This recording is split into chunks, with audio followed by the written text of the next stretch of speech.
तर बीडमध्ये अजित पवार गटाचे कार्यकर्ते आता आव्हाड यांच्या विरोधात आक्रमक झालेत। जितेंद्र आव्हाड यांच्या विरोधात तक्रार दाखल करण्यासाठी कार्यकर्ते पोलीस ठाण्यात दाखल झालेले आहेत। मुंडेंना बदनाम करण्यासाठी कालच्या मोर्चाचं आयोजन केल्याचं कार्यकर्त्यांचं म्हणणं आहे। तर कालच्या मोर्चासाठीच मुंब्र्यामधून पैसे आल्याचा दावा या सगळ्या कार्यकर्त्यांचा आहे। जितेंद्र आव्हाड यांच्या विरोधामध्ये अॅट्रॉसिटीचा गुन्हा दाखल करण्याची मागणी कार्यकर्त्यांची आहे। काय सांगाल, काय तुमची मागणी आहे? तुम्ही सर्वजण इथं आक्रमक होताना दिसतंय।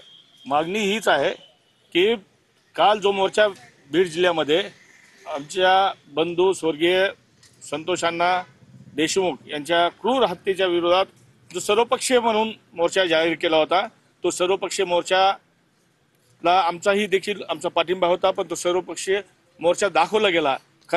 हा मोर्चा खरा राष्ट्रवादी काँग्रेस पार्टीने घडवून रचून आणलेला हा कट होता आणि या कटामध्ये सर्वात महत्त्वाचा बीडचा आमदार जितेंद्र आव्हाड हे जे मुंबईचे आमदार आहेत त्यांनी हे सगळा पैसा पुरवला त्यांचा चॅट कॉपी इथं आलेली आहे। त्याच्या पहिल्याच ह्याच्यात आहे उद्याचा मसाला रेडी ठेव। तर याच्यानंतर त्यांनी जे केलेलं आहे तर हे त्यांनी ठरवून आणलाय, हा मोर्चाला पैसा त्यांनी लावलाय, एवढे मोठमोठ्याला स्टेज या ठिकाणी उभा केलं, हे जो खर्च लोक आणण्याचा प्रयत्न तर त्यांनी जितेंद्र आव्हाड राष्ट्रवादी काँग्रेस पार्टी शरद पवार गटाने केलेला आहे। आता काय तक्रार दिली तुम्ही तर कोणाविरुद्ध दिली? जितेंद्र आव्हाड साहेबांचा नंबर याच्यावर 930099300001 या नंबरच्या विरोधात आम्ही तक्रार दिलेली आहे। त्याच्यावर त्यांचा स्क्रीनशॉटवर फोटो आहे त्यांचा। मात्र यामध्ये जितेंद्र आव्हाडांचं कुठं या एफआयआर मध्ये नाव दिसून येत नाही। नाव याच्यानं नाहीये की हा नंबरवर दिले आम्ही आणि हा नंबर जितेंद्र आव्हाड साहेबांचाच आहे हे पदाधिकाऱ्यांना तर माहिती आहे ना महाराष्ट्रातल्या।